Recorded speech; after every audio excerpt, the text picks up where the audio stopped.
आज हम लोग सीखने वाले हैं अंग्रेजी कैसे सीखें या बोलें। इस वीडियो में हम लोग सीखने वाले हैं कि आखिर क्या करें कि 120 ही दिन में आसानी से अंग्रेजी बेहतर बोल पाए या फिर समझ पाए। तो यहाँ पे हम कुछ फ्रेमवर्क दे रहे हैं जिसको आप लोगों को अप्लाई करना है। आप लोग भी 120 दिन के अंदर ही बेहतर इंग्लिश बोल पाएंगे या फिर समझ पाएंगे। इसका क्या गारंटी है? इसका यही गारंटी है कि इसी मेथड के द्वारा हम भी सीखे हैं। हमको अंग्रेजी सीखने में करीबन 5 साल लग गया है, लेकिन हमको कोई सिखाने वाला नहीं था, हमको कोई बतलाने वाला नहीं था। लेकिन जो भी हम भटक करके 5 साल में सीखे हैं, यहाँ पे कुछ आप लोगों को सिखाना चाहेंगे। इस प्रोसेस को अगर आप अपनाते हैं तो विश्वास रखिए कि बहुत कम ही समय में, जैसे 120 दिन के ही अंदर आप इतना बेहतर इंग्लिश सीख जाएंगे जितना कि भटक करके आप 2 साल या फिर 4 साल में नहीं सीख पाएंगे।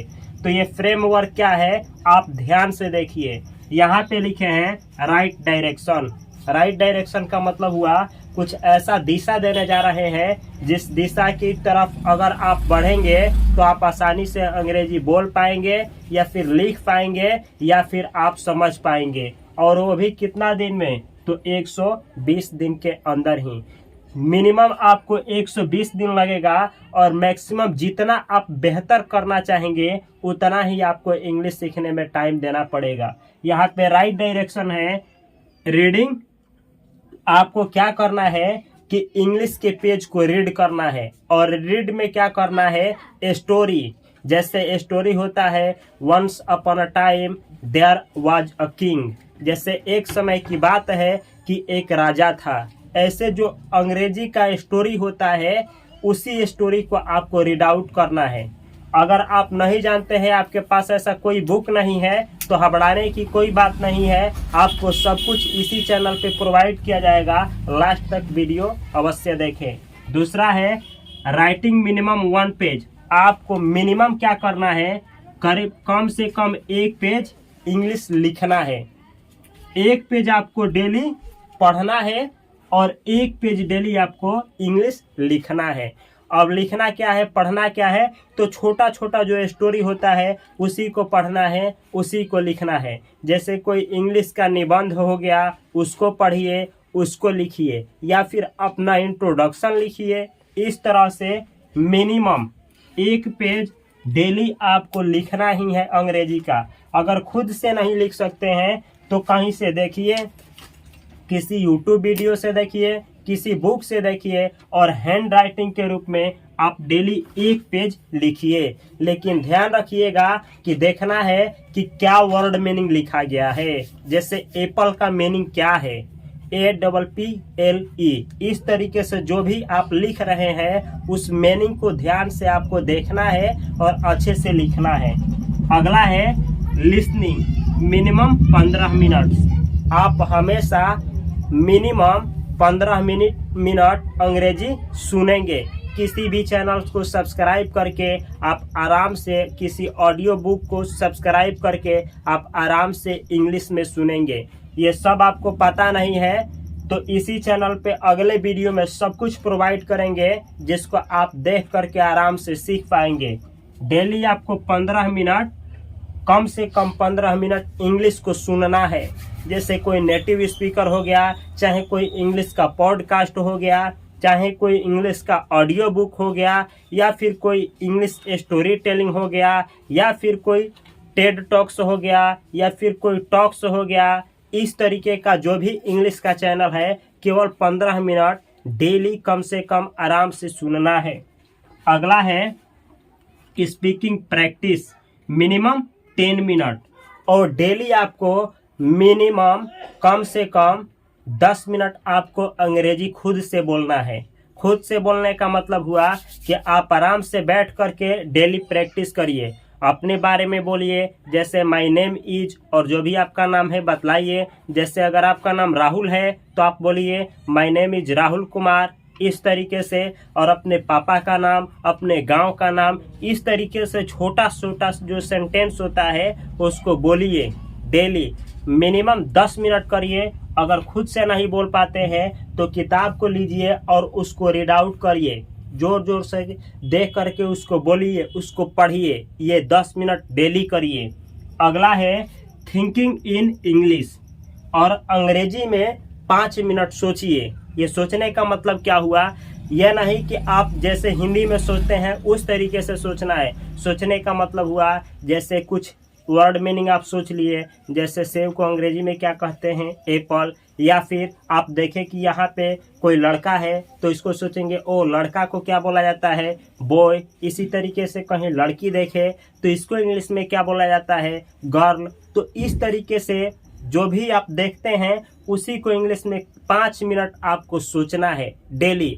अगर सोच नहीं पाते हैं तो कोई बात नहीं, शुरुआती में संभव नहीं होता है, शुरू में आप नहीं सोच पाएंगे, लेकिन इस प्रोसेस को जारी रखेंगे आप 120 दिन तक, तो आराम से 5 मिनट इंग्लिश में आराम से सोच लेंगे।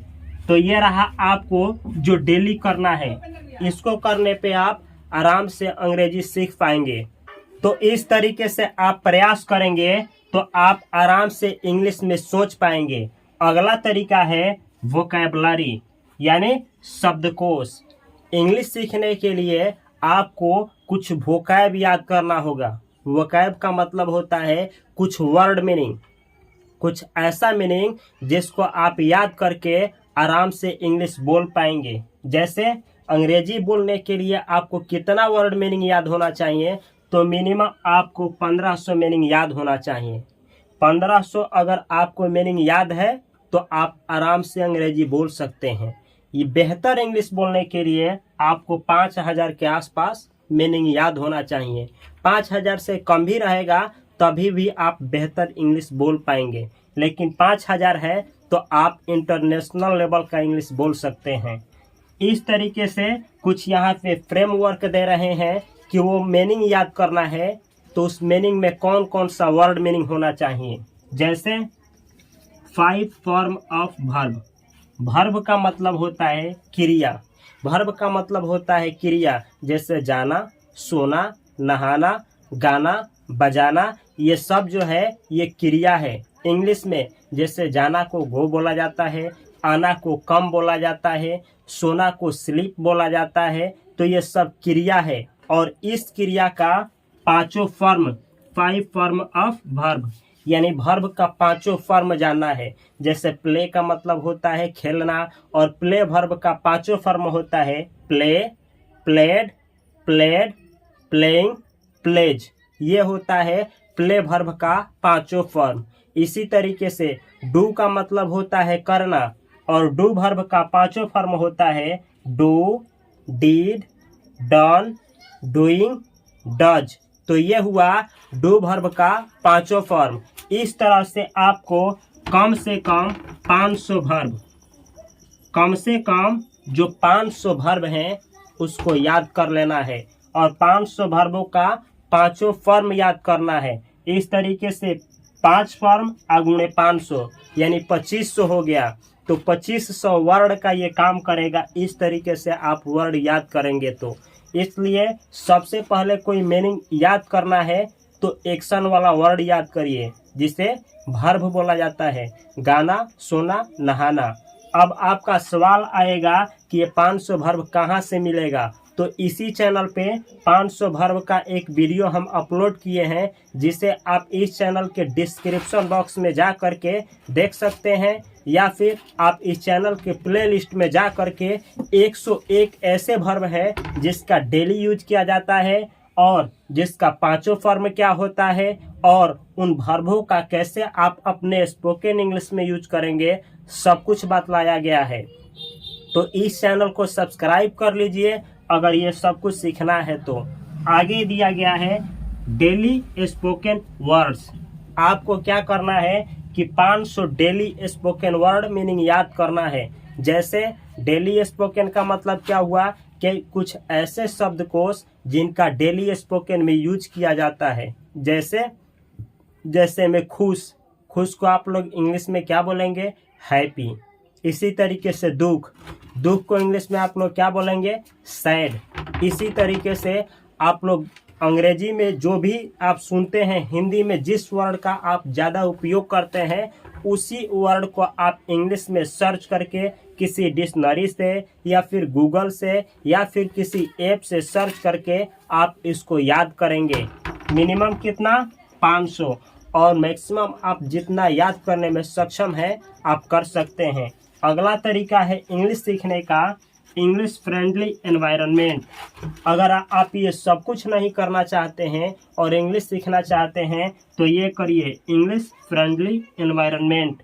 इसका मतलब हुआ आप वहाँ पे चले जाइए जहाँ पे ऑलरेडी अंग्रेजी बोला जाता है, या फिर आप ऐसे दोस्ती से हाथ बढ़ाइए, आप ऐसे ग्रुप में ज्वाइन हो जाइए जहाँ पे लोग अंग्रेजी बोलते हैं, अंग्रेजी में बात करते हैं, तो आपको अंग्रेजी सुनना और समझना आराम से आ जाएगा और आप देखेंगे कि न जाने कब और कैसे आप भी अंग्रेजी आसानी से बोलने लगें। तो अंग्रेजी बिना ग्रामर पढ़े, बिना किसी चैनल को फॉलो किए आप अंग्रेजी सीखना चाहते हैं तो ऐसे स्थान पे चले जाइए जहाँ पे अंग्रेजी बोला जाता है, जहाँ पे अंग्रेजी ही केवल बोला जाता है। ऐसी दोस्ती यारी में जाएंगे तो आप आराम से अंग्रेजी बोल पाएंगे या फिर सीख पाएंगे। अगला तरीका है कुछ ऐसा, बहुत लोग पूछते हैं कि कहाँ से हम अंग्रेजी सीखना शुरू करें, कौन सा डायरेक्शन में बढ़ें कि बहुत कम समय में हम अंग्रेजी सीख जाएं, या फिर अंग्रेजी में कौन सा टॉपिक है जिसको हम पढ़ लें तो बहुत कम समय में हम भी बेहतर अंग्रेजी बोल पाएंगे। तो हम सभी लोगों को यही देंगे सलाह कि आप अंग्रेजी सीखना चाहते हैं तो सबसे पहले आप इम्परेटिव सेंटेंसेस, जो इम्परेटिव सेंटेंस होता है उसको सीखिए। जैसे इम्परेटिव सेंटेंस का मतलब क्या होता है, किसी को एडवाइस देना या फिर किसी से रिक्वेस्ट करना या फिर किसी को प्रोहिबिट करना, इस तरह का जो सेंटेंस होता है उसी को इम्परेटिव सेंटेंस कहा जाता है। आप नहीं समझे हैं तो घबराने की कोई बात नहीं, इस चैनल पे सब कुछ इम्परेटिव, जितना भी इम्परेटिव सेंटेंस है सब कुछ पढ़ाया जा चुका है। इस वीडियो को देखने के बाद आप चैनल के प्लेलिस्ट से जा करके इम्परेटिव सेंटेंस कैसे बोला जाता है सीख सकते हैं। अगला है मॉडल्स। कुछ मॉडल्स होते हैं, सेमी मॉडल्स, कुछ सेमी मॉडल्स होते हैं। 12 मॉडल्स होता है और 2 सेमी मॉडल्स है। ये आप सीख जाएंगे तो ये मूड को रिप्रेजेंट करता है। जैसे जो आपका फीलिंग होता है उसको, मूड को मॉडिफाई करने के लिए मॉडल्स का यूज किया जाता है। जैसे मानिए कि आप में क्षमता है कि आप अंग्रेजी सीख सकते हैं और आपको कहना है कि मैं अंग्रेजी सीख सकता हूं, तो आप बोलेंगे आई कैन लर्न इंग्लिश। तो कैन जो है ये मॉडल है। Can, could, should, may, might, would, ये जो होता है ये सबका सब मॉडल है। तो मॉडल आप सीखिए और मॉडल से आप बेहतर अंग्रेजी बोल पाएंगे। अगला है सिंपल सेंटेंस। सिंपल सेंटेंस अंग्रेजी में 12 होता है। ये ऐसा सेंटेंस होता है जिसमें किसी तरह का क्रिया नहीं होता है। जैसे मैं कहूँ मैं एक छात्र हूँ, तो ये जो सेंटेंस है यह सिंपल सेंटेंस है, इसलिए क्योंकि इस सेंटेंस में कोई क्रिया नहीं हो रही है। तो ये 12 से सिंपल सेंटेंस होता है। पहले आप टेंस सीखने से पहले सिंपल सेंटेंस सीखिए। अगर आपको इम्परेटिव सेंटेंस सीखना है, मॉडल या सेमी मॉडल से सीखना है या फिर सिंपल सेंटेंस सीखना है तो सब कुछ इसी चैनल पे सिखाया गया है। आप लोग आसानी से इस चैनल के द्वारा सीख सकते हैं। आगे लिखे हैं टेंस। ये सब कुछ सीखने के बाद आपको सीखना है टेंस। टेंस 12 होता है। आप 12 टेंस में सबसे ज़्यादा फोकस रखना है प्रेजेंट इंडेफिनिट टेंस। सबसे ज़्यादा यूज होता है 12 टेंसों में। 70% स्पोकन इंग्लिश में केवल और केवल योगदान होता है तो प्रेजेंट इंडेफिनिट टेंस का योगदान होता है। तो जब भी आप प्रेजेंट इंडेफिनिट टेंस सीखें तो बेहतर तरीके से सीखें, इसलिए कि यह आपको टेंस स्पोकन में भी काम करेगा, रिटन में भी काम करेगा और बहुत जगह पे काम करेगा। अगला है पैसिव वॉइस। पैसिव वॉइस, तो पैसिव वॉइस जो होता है टेंस का भी पैसिव वॉइस बनता है और मॉडल्स का भी पैसिव वॉइस बनता है और इम्परेटिव सेंटेंस का भी पैसिव वॉइस बनता है। तो पैसिव वॉइस आपको सीखना है।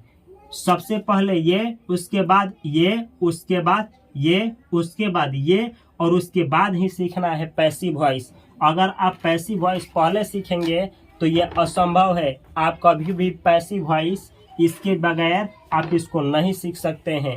अगला है नरेशन। ये सब कुछ सीखने के बाद में आता है नरेशन। अगर कोई आदमी चाहे कि पहले ही हम नरेशन सीख जाएं और बाद में ये, तो ये असंभव है, क्योंकि नरेशन को सीखने के लिए पैसिव वॉइस का, टेंस का और मॉडल्स का और इंपरेटिव सेंटेंस का उपयोग किया जाता है। और स्पोकन इंग्लिश में और रिटन इंग्लिश में नरेशन का प्रयोग किया जाता है। अगला है प्रीपोजिशन। प्रीपोजिशन, तो आपको स्पोकन इंग्लिश के लिए प्रीपोजिशन भी सीखना होगा, जैसे about, from, to, under, upon, on, at, ये सब प्रीपोजिशन होता है और स्पोकन इंग्लिश में इसका जम करके उपयोग किया जाता है। अगर आप प्रीपोजिशन नहीं जानते हैं तो घबराने की कोई बात नहीं, इस चैनल पे आपको ये सब कुछ सिखाया गया है और वो भी सीरियल वाइज। अगला है, ये मेरा इंग्लिश बाय उपेंद्र सर, ये मेरा चैनल है। इस चैनल को आप लोग सब्सक्राइब करिए। ये जितना भी यहाँ पे आप लोग देख रहे हैं सीरियल वाइज करके आप लोगों को 120 दिन में हम देने का प्रयास करेंगे और डे 1 से आप लोग इसको डेली जो भी सिखाया जाएगा नोट करते हुए आगे बढ़ना है और डेली उसको प्रैक्टिस करना है। विश्वास रखिए कि आप बिना कोई कोर्स खरीदे या फिर बिना आप कहीं दूसरे कहीं गए, बिना कहीं ऑफलाइन पढ़े, आप ऑनलाइन ही घर बैठे इस वीडियो के द्वारा, इस चैनल के द्वारा आप भी बेहतर अंग्रेजी सीख पाएंगे। तो मैं आशा करता हूं कि आपको समझ में आ गया होगा कि किस तरीके से आप आगे बढ़ेंगे तो अंग्रेजी आसानी से बोल पाएंगे। ये रहा कुछ ऐसा तरीका जिसको अपना करके मैं भी अंग्रेजी सीखा हूं। तो अगर आप लोगों को ये फ्रेमवर्क अच्छा लगा है तो इस वीडियो को लाइक करें और ऐसे ही वीडियो को सीखने के लिए इस चैनल को सब्सक्राइब करें, जिसमें ये सब कुछ आपको फ्री में सिखाया जाएगा। मैं आशा करता हूं कि आप लोगों को कुछ इस वीडियो से सलाह मिला होगा, कुछ डायरेक्शन मिला होगा। Thanks for watching this video.